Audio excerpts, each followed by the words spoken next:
The Central African Republic has become the second country to adopt Bitcoin as national currency. There's a lot going on here that I'm excited to talk about in today's video.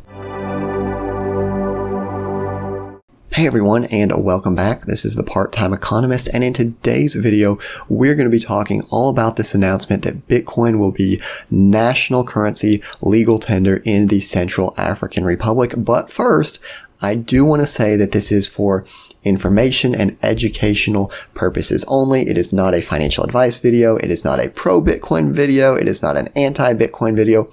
Rather, I'm using a piece of news, a current event, to illustrate several theoretical concepts regarding monetary theory, international relations theory, and then, of course, theories regarding cryptocurrencies as well. So completely educational. Do not take it as any kind of advice whatsoever. With that being said, no denying that this is absolutely huge news. Central African Republic adopting Bitcoin as the national currency, making it the second country to do so. So, what's going on with Bitcoin? What's going on with regards to the international monetary system? That's what I want to get into. First off, let's talk about Bitcoin. Bitcoin is a cryptocurrency. Now, there's many cryptocurrencies, and each cryptocurrency is composed of two words, crypto and currency. A currency obviously is something that we use to exchange. We use as a way to trade value, right? We use it to buy things, to sell things. So if we think about currencies, they're really only valuable because someone will accept them. So if we have here, if I take these Post-it notes and I make the Part-Time Economist dollar, how valuable is that going to be as a cryptocurrency? Probably not valuable at all. Now, let's suppose that I get 5 of my friends and we pledge that we are going to accept these Part-Time Economist dollars as legal tender for ourselves. Well, the value of my currency just increased because I can't buy everything in the world now, but maybe I can get my yard cut. Maybe I can have someone come fix my sink.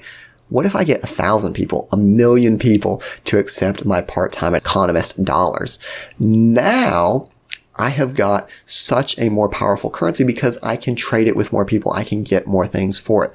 On a side note, do not create your own currency. It's probably a bad idea. But I use that as a point of illustration. The more people use a currency, the more powerful it becomes. So, this actually ties in with the Austrian theory of money. How did money generate? How did money come to become money? And that theory basically says that people were bartering, people were trading, and over time, one commodity emerged as the most tradable commodity. So people started to realize, hey, I might not necessarily need this gold, but if I trade my sweater for gold, then I can use that gold a month, a year from now to get shoes, to get food, whatever the case may be. So money, according to that theory, emerges naturally as more people begin to accept it, and it's kind of a virtuous cycle. More people accept it, so it becomes more demanded, so more people accept it. What you see going on here with, and again, I'm not specifically saying this with regard to Bitcoin, any cryptocurrency or just currency in general, if we don't think about it as an inanimate object, we give it kind of personalization, right? The currency wants to become more used, so it becomes more powerful. So obviously, a national sovereign government adopting Bitcoin is seen by many in the Bitcoin community as something that they're excited about, right? Because it shows legitimacy. It shows that it's spreading, right? It's fulfilling its role as money because it's being accepted more places. But I don't want this, again, just to be a Bitcoin video. I really want to talk about some of the implications to the monetary system. So just to read this off, it says the Central African Republic has become the second country to adopt Bitcoin following El Salvador. It actually passed unanimously, and the office of the president said that the move would improve the conditions of Central African citizens and distinguish CAR, again, that's short for this here, the Central African Republic, as one of the world's boldest and most visionary countries, right? So if we think about this, they're following El Salvador. And if you remember, back when El Salvador announced that they were going to accept Bitcoin, I made the prediction that the countries that accept cryptocurrency the soonest are going to be those that are the most disenfranchised by the existing financial system. So let's rewind a bit here. after World War II, the United States and the victors, let's call them, the Allied powers, set up the international world order. This is how the world's going to be. And with that, the U.S. really set up a lot of systems to help it economically. The dollar was the reserve currency, Bretton Woods, all of these different things.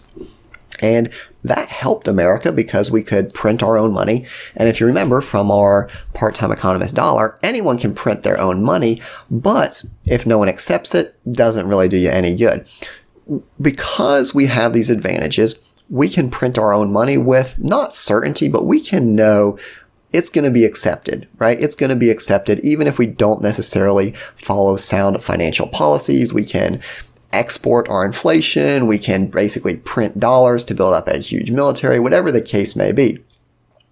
Now, it benefits us, but there's countries that do not benefit from this, some that are disadvantaged by this. And at least to me, it only makes sense that the countries that aren't benefiting would want to find a way of opting out or at least mitigating those negative effects. So, this is kind of interesting to me because it says geopolitical analysts and financial experts are confused by motivations for this move.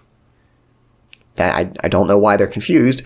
CAR is a landlocked nation that is rich in resources like gold and uranium, but remains one of the world's poorest countries. They've had civil war since 2012, and only 11% of their population have access to the internet. I don't see why this is so confusing to these geopolitical analysts and financial experts. You have a country that is rich in natural resources, right? But that is one of the poorest in the world. From my perspective, it looks like the system just isn't working for them. Now, they're trying something different. And again, we can actually go up here and the president's office even says, we're doing this to improve the conditions of the Central African citizens. So, from my perspective, again, I am not a geopolitical expert, but it seems pretty obvious what's going on. They're not benefiting.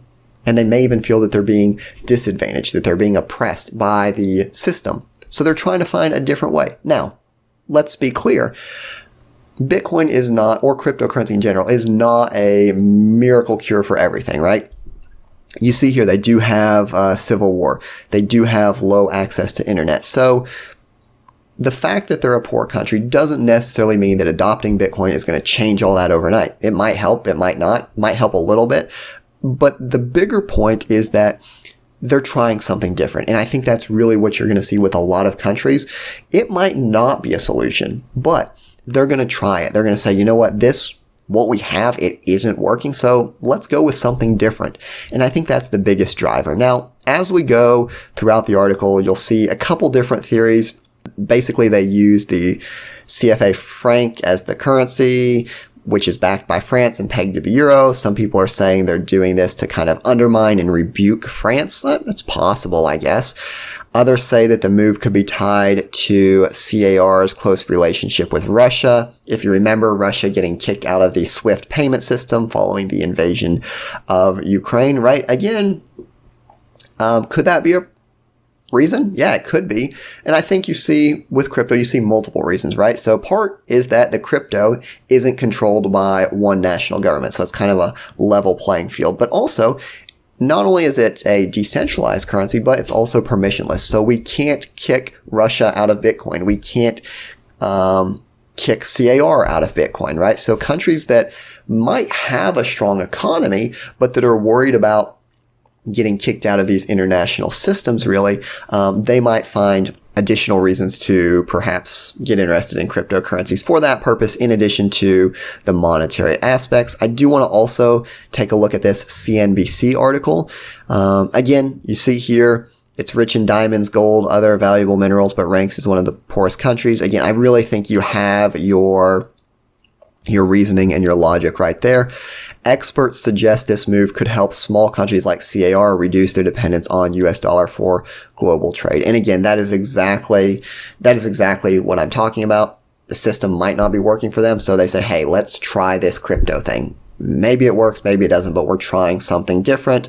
And again, they do also in this article mention the SWIFT banking ban. So for those countries that are not in the dollar sphere, as I'm going to call it, right? So we've got the US that's obviously benefiting. We've got the US allies, which are also kind of benefiting. If you think of defense spending, the U.S. exporting basically protection to these countries because we can build our military off the dollar, they still benefit. The countries that are really looking to change this are going to be the countries that are not benefiting, not just because of the dollar issue, but also because of the access to these international financial markets. So you can't kick a country out of Bitcoin, but you can kick them out of the SWIFT banking system. Last thing that I do want to bring up here, and again, this shows kind of again, remember, if we think about international relations, we think of countries as actors, but we also think of institutions that are set up to further the goals of a country, right? So the IMF has urged El Salvador to drop its Bitcoin as legal tender, flagging concerns over the risks it poses to financial stability and consumer protection.